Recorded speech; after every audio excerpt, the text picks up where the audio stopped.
Boa noite, amigos. Quarta-feira de agosto e excepcionalmente previsão da Defesa Civil para São José do Rio Preto, 5 graus amanhã. É algo assim inusitado, mas possível. Até setembro ainda podem vir ondas bem frias, né? Nós vamos então dar continuidade às reflexões relativas a um diálogo de Jesus com o apóstolo Simão, que posteriormente ficou registrado na história como Simão o Zelote. Nesse diálogo, Jesus atende ao coração de Simão, que se encontra em um dilema, por se ver velho e por se ver sem forças, e muitas vezes até indicado pelos discípulos mais jovens, como que se não fosse possível dele contribuir para a construção do Evangelho nos corações das pessoas, da humanidade da Terra. Então, Simão procura Jesus. E Jesus faz um paralelo da vida terrestre com uma árvore grandiosa. Isso foi semana passada. E hoje, o diálogo de Jesus com Simão é usar a mesma simbologia da árvore para explicar sobre a vida do Espírito. Então, para relembrarmos, na segunda-feira, né, na última live, Jesus comparou a vida na terra como uma árvore, sendo que as primeiras ramagens verdes simbolizariam a infância. É um frescor, representa uma esperança, que as flores representariam a mocidade, pela beleza, pela fragrância, pela promessa de dar um fruto, porque é a partir da polinização da flor que um fruto se forma. Então, a mocidade seria uma promessa. Agora, tanto a ramagem, criança, quanto as flores, mocidade, são frágeis. Podem produzir frutos, podem dar o piso da produção dos frutos, mas os frutos seriam como a velhice. É a realização de uma árvore. Aliás, as plantas priorizam a formação dos frutos porque é neles que contém a semente, ou seja, é neles que contém uma nova árvore. Portanto, a propagação da espécie.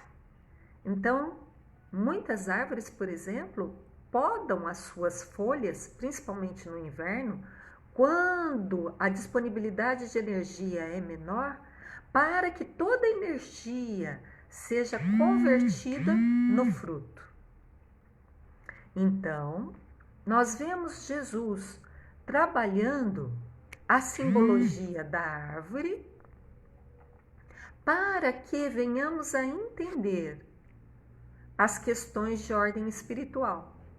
Porque agora Jesus vai trabalhar que a vida é uma árvore grandiosa também para o espírito. Jesus fez um paralelo da vida humana, mas agora vai usar a mesma simbologia da árvore para falar da nossa vida imortal. Então, o diálogo de Jesus é o seguinte, com Simão. Essa imagem da árvore grandiosa, Simão, pode ser também a da vida do Espírito, na sua radiosa eternidade.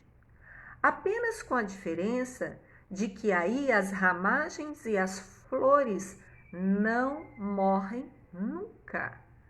O que Jesus está aqui nos assinalando?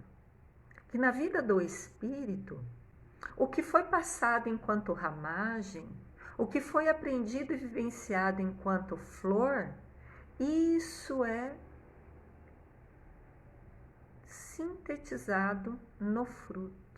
Portanto, não há morte, não há perda para a alma imortal das experiências vivenciadas na infância e na mocidade. Olha que bonito. Mas continua Jesus, com riquezas de detalhes ainda. Marchando sempre para o fruto da edificação. No Evangelho nós vamos ver isso comentado assim: o Filho do Homem. O homem aprimorado, portanto, a geração melhorada do homem, é quando ele sintetiza o que aprende na infância, o que vivencia, por exemplo, a ingenuidade, a falta de julgamento, tudo da infância. O seguir ao Pai Celestial como uma criança segue o seu pai biológico com toda a confiança. Então, isso é o aprendizado da infância. Essa é uma síntese da infância.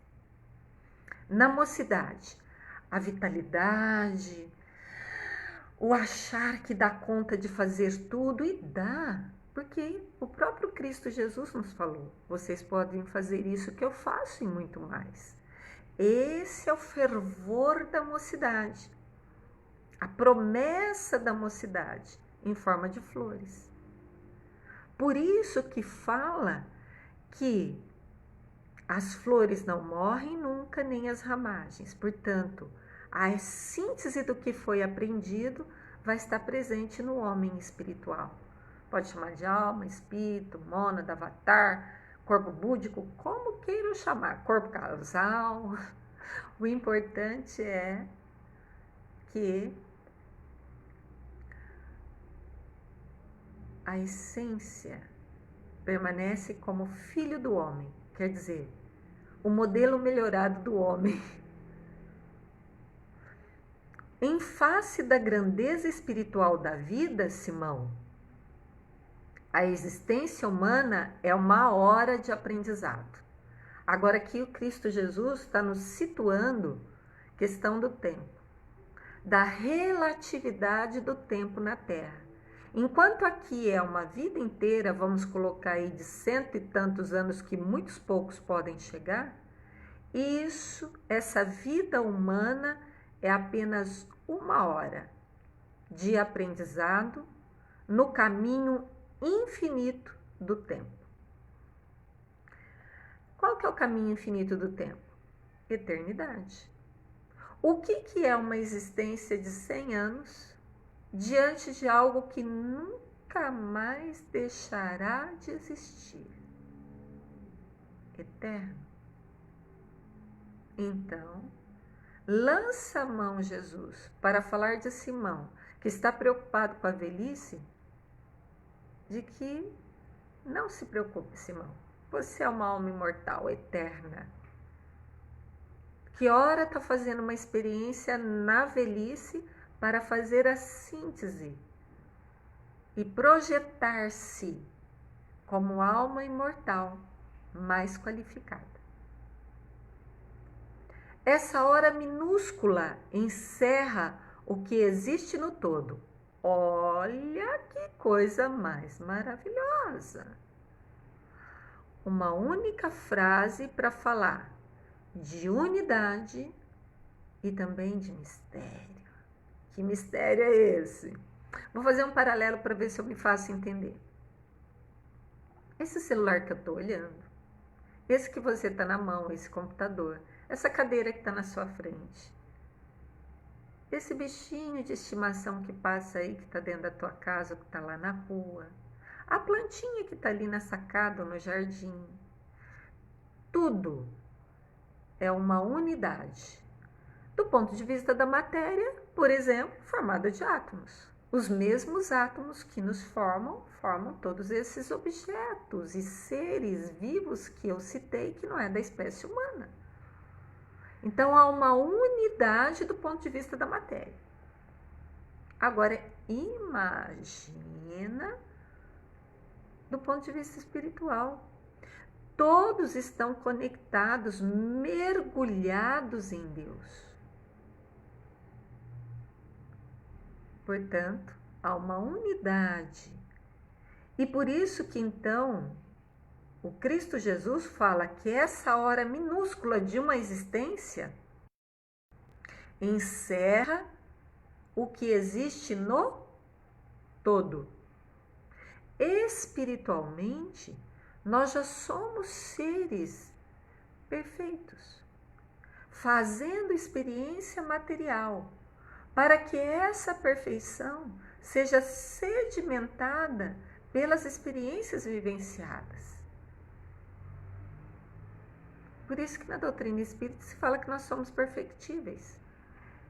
Do ponto de vista da criação, nós já somos perfeitos, senão Deus teria criado algo imperfeito, aí não seria Deus. Portanto, essa hora minúscula encerra o que existe no todo. A vida do espírito é a vida real, é a vida para a eternidade. Já dizia Teilhard de Chardin, um evolucionista religioso: nós não somos seres materiais, nós somos seres espirituais fazendo uma experiência material. Aí põe as coisas nos devidos lugares. É por isso, Simão, que aí vemos por vezes jovens que falam com uma experiência milenária e velhos sem reflexão e sem esperança. Porque o tempo é nos dado para aprender. Se saímos da Terra, não tem essa questão de 24 horas, dia e noite, inverno, verão, primavera, não existe. Essa relatividade é para nos transitarmos aqui e aprendermos algumas coisas de transitoriedade. Mas nós sabemos que muitas vezes num corpo jovem encerra ali uma alma bastante experiente. E o oposto também é verdadeiro. Velhos que viveram aí 70, 80 anos, 60, seja lá o quê, e não tem reflexão, não tem esperança. Então, Senhor, disse Simão a Jesus: de qualquer modo, a velhice é a meta do espírito? Perguntou o discípulo emocionado. Na velhice enferma e amargurada que se conhece na terra. Então, presta atenção. Velhice enferma e amargurada é o que se conhece na terra. Mas, do ponto de vista da eternidade, a velhice é a experiência que constrói, que edifica o amor e a sabedoria. Vou lançar a mão para explicar isso daquela passagem da mulher adúltera. Lembram? Uma mulher foi pega em pecado, que não tem nada a ver também com o corpo físico, tá? Pecado de prostituição no Evangelho é não seguir o que se conhece. Isso que é prostituição. Quer dizer, é conhecer, mas fazer ao contrário, tá? Mas tudo bem. Naquela passagem da mulher adúltera, muitos, todos homens, com pedras empunhadas, iriam lapidá-la, como dizia o costume da época. Aquela mulher se chega de Jesus e cai a seus pés. Jesus então se dirige à multidão e fala assim: quem tiver sem pecado, que atire a primeira pedra. Reza as tradições e o Evangelho que foi saindo um por um. Em primeiro lugar, os mais velhos. Por quê? Porque a velhice é essa simbologia, por isso que está lá no Evangelho. Primeiro os mais velhos. Largaram as pedras e saíram. Porque a velhice deveria ser a síntese do que se conhece, do que desce para o coração para fazer. E aí nós precisamos fazer uma outra distinção entre conhecimento e sabedoria.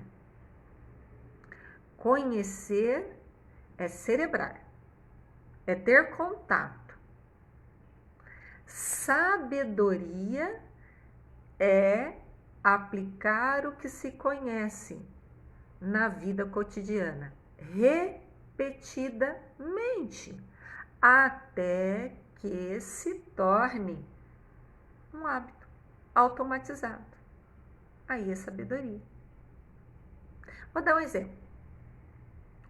Responder a mesma pergunta, por mais boba que seja, pela terceira vez, sem se alterar. Isso já é sabedoria. Porque já incorporou um hábito sabendo que, conhecendo que há pessoas que têm dificuldade de entendimento, ou há pessoas que são tumultuosas, ou há pessoas que querem irritar. E aí você não compra a briga e responde da mesma forma, com a mesma mansuetude, a mesma resposta sem se alterar. Isso é sabedoria. Deu uma ideia da diferença entre conhecimento e sabedoria? Muito bem. Continua Jesus. Ainda aqui, devemos recordar o símbolo da árvore para reconhecer. Lembra o símbolo da árvore que eu relembrei ainda hoje? Então, o símbolo da árvore também para representar, além da vida material, a vida espiritual. O fruto perfeito é a frescura da ramagem e a beleza da flor.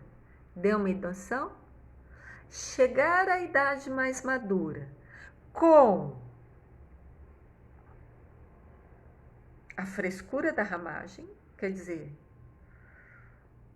sincero, honesto, sem laivos de que é característica de adulto e não de criança, né? De desconsideração, de ver diferença, mas ingenuidade de uma criança, singeleza na estrutura de pensar, de sentir e de agir de uma criança.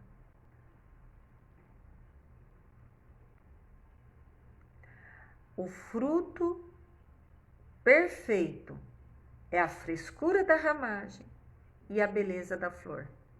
De não ficar sisudo, de não ficar amargurado, de não ficar, portanto, doente, de não colocar nos outros aquilo que você que tem.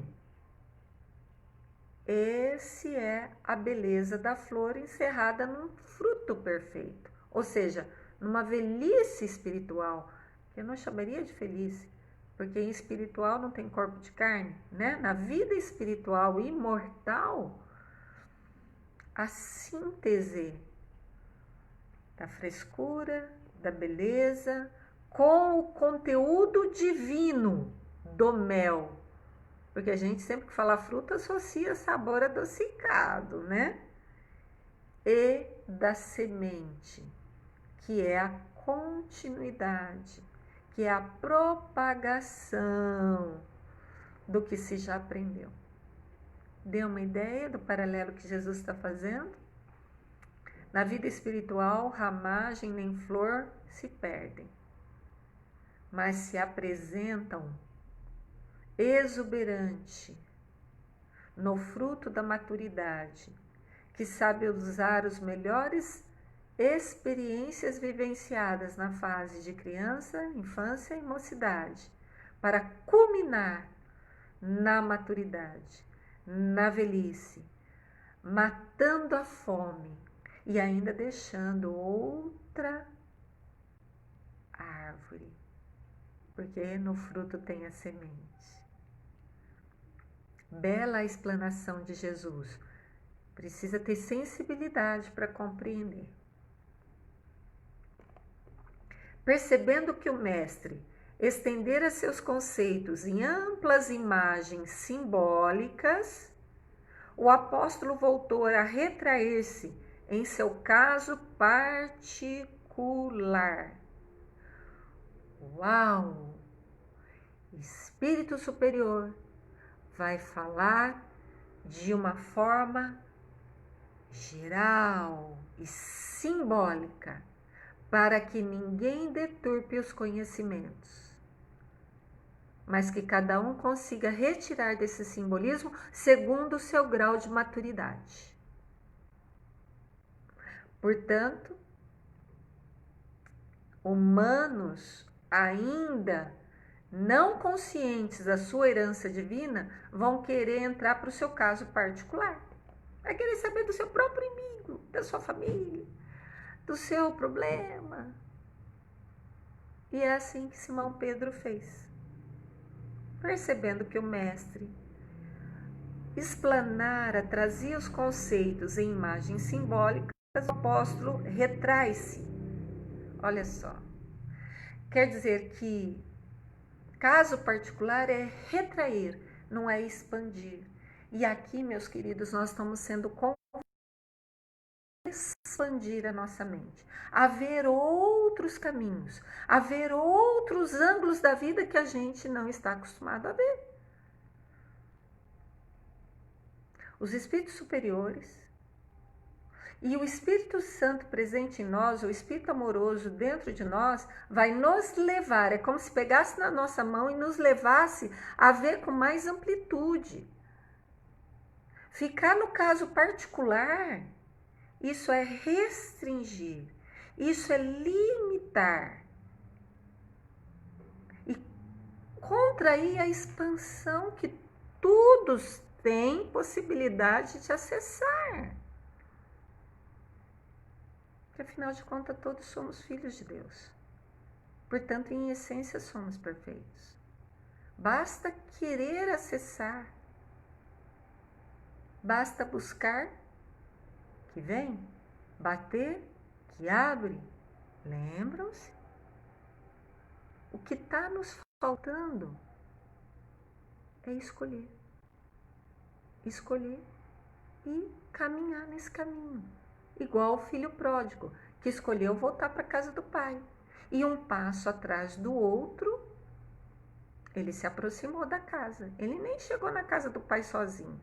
Porque o pai, vendo ele longe ainda, vai lá, busca. É assim que funciona o Pai Celestial.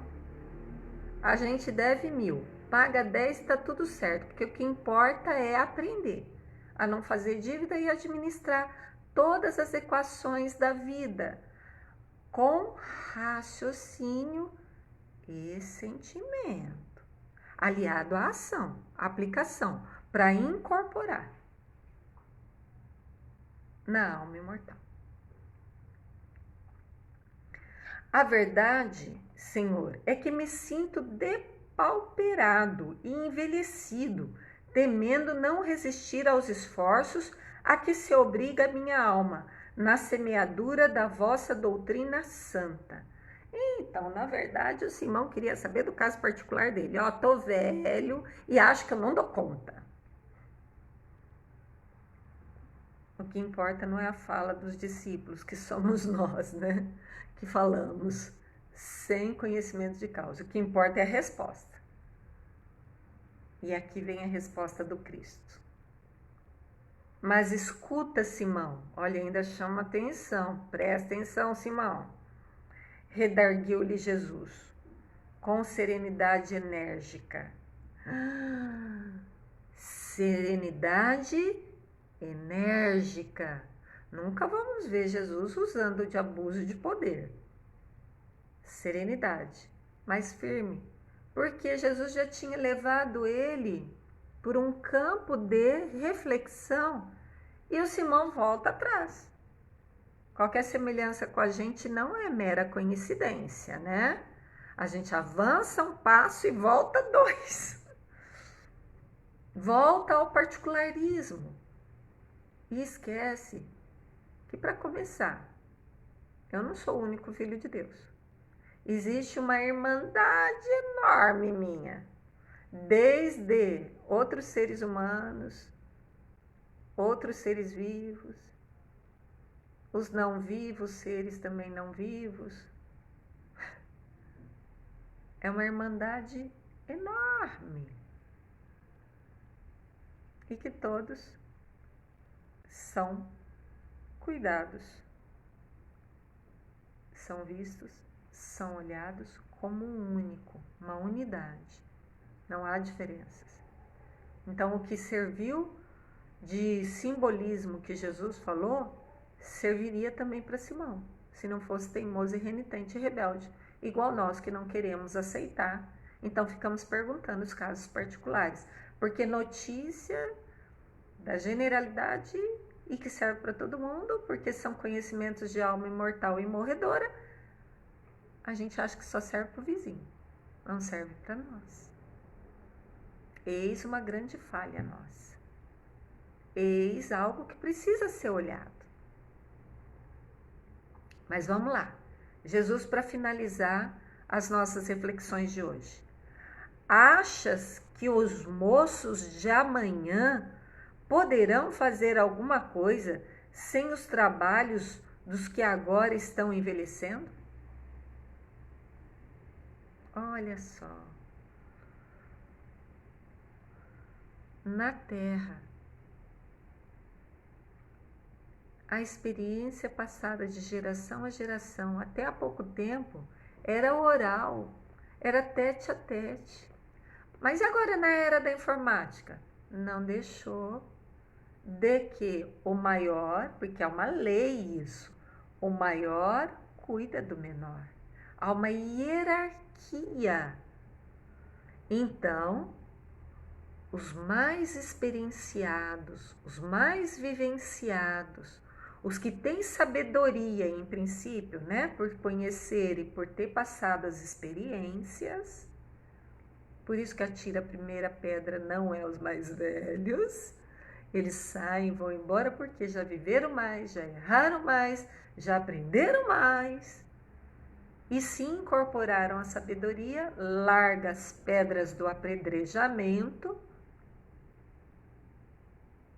e vão viver a vida com mais lucidez, mais consciência, expandindo a mente e não restringindo a mente, igual Simão Pedro está fazendo. Simão Zelote, não é o Pedro não, tá? Está fazendo. Mas Jesus continua. Poderia a árvore viver sem raiz? A alma sem Deus? Lembra-te, Simão, da tua parte. Qual é o teu papel nessa árvore da vida? De esforço. E não se preocupe com a obra que pertence ao Todo-Poderoso. E daí eu vou lançar a mão da primeira carta de Paulo aos Coríntios, capítulo 3, versículos 6 a 9. O que compete a nós? E o que compete a Deus? Diz lá que cada um semeia, Apolo rega, Deus é quem faz crescer. Deu notícia? Nosso papel é semear.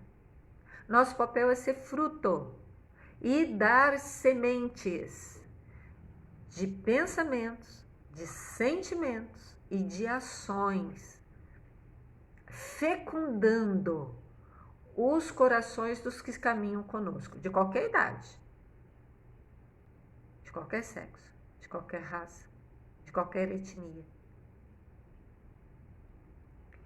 E passa, porque quem cuida é Apolo, o simbolismo das leis puramente humanas, por exemplo, lei do livre-arbítrio, que é regulada pela lei de ação e reação. Pode deixar que Apolo rega. O que foi semeado tem retorno.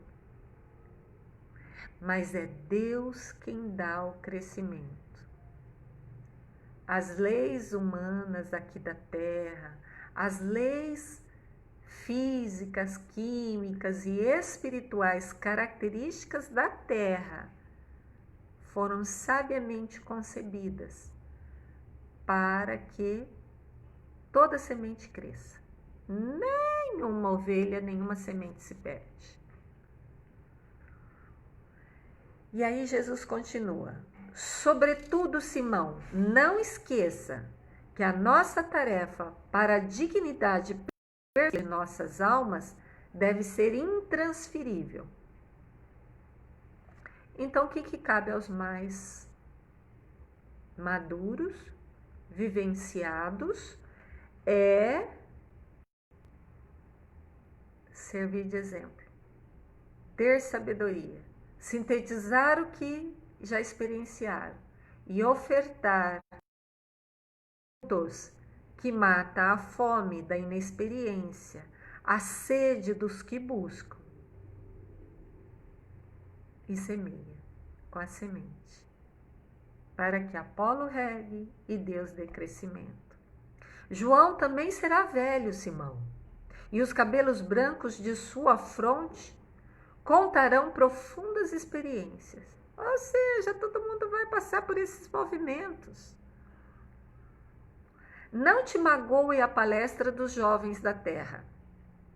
A flor no mundo pode ser o princípio do fruto, mas pode também enfeitar o cortejo das ilusões. Então, a flor, que é o simbolismo do jovem, que Jesus lançou mão na segunda-feira que nós trabalhamos, ela pode ser se polinizada, produzir fruto, mas ela pode ir também lá para o cortejo e não produzir fruto e morrer lá junto com os caixões. Então, os jovens é uma promessa. Não apoquentemos com eles. Aliás, é isso que Jesus está falando aqui. Dá base, dá sustentação para que eles possam dar frutos também. Nós vamos terminar por aqui hoje, nessa proposta de fazer reflexões mais curtas e de melhores aproveitamento para nossas almas, sem grandes informações, cerebrações, mas com o objetivo de sentir. Porque no final das contas o que importa é o que se sente, é o que se faz. Abraços fraternos, amigos. Paz e luz. Até a próxima semana.